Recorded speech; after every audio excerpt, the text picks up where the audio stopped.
As I was saying, the People's Republic of China. He is a war criminal. He is a war criminal. The blood of 40,000 people is on his hands. The blood of 40,000 Palestinians is on his hands. He is a war criminal. He is a war criminal. He is a war criminal. The blood of 40,000 people is on his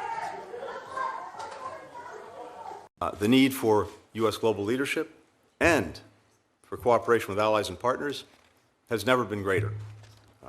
The People's Republic of China is pursuing military. Russia was 6 years old when Israelis killed her. Russia was 6 years old. Blinken, you will be remembered as the butcher of Gaza. You will be remembered for murdering innocent Palestinians.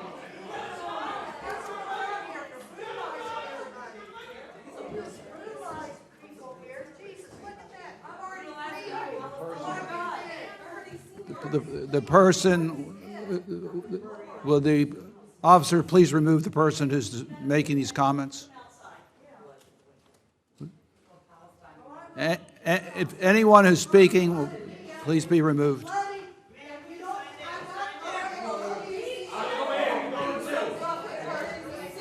Mr. Secretary, you may proceed. Thank you, Mr. Chairman. As I was saying, the People's Republic of China. He is a war criminal. He is a war criminal. The blood of 40,000 people is on his hands. The blood of 40,000 Palestinians is on his hands. He is a war criminal. He is a war criminal.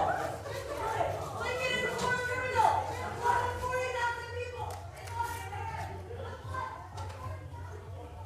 hands. Of our time.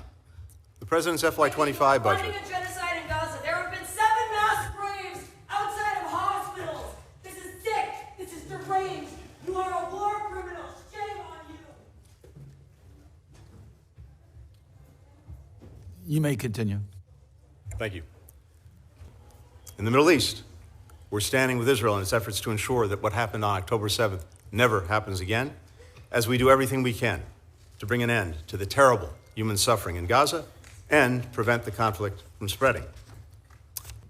For your information, you probably know about this, but there's a number of us up here that are working on a legislative approach to this that includes not only the Afghanistan question, but also includes the question of the ICC sticking its nose in the business of countries that have an independent, legitimate, democratic judicial system. And obviously, they violated that yesterday. Can you support this? Obviously, you want to see the devil's in the details, obviously, in the legislation, but do you think you can support a legislative approach to this? Senator Risch, in short, let's look at it. We want to work with you on a bipartisan basis to find an appropriate response. I'm committed to doing that. As you say, the devil's in the details, so let's see what you got, and we can take it from there. Is the president going to stand by his red line? We've seen a very large exodus of people from Rafah, but they are now in places where they don't have the support that they need and that we believe is critical to provide. We also remain very concerned about any major military operation and the impact it would have on the remaining population, given the dense urban environment in Rafah and what we've seen in other places. And so the president's been clear about this with Israel, in public as well as in conversations with others, about the fact that we will not support a major military operation.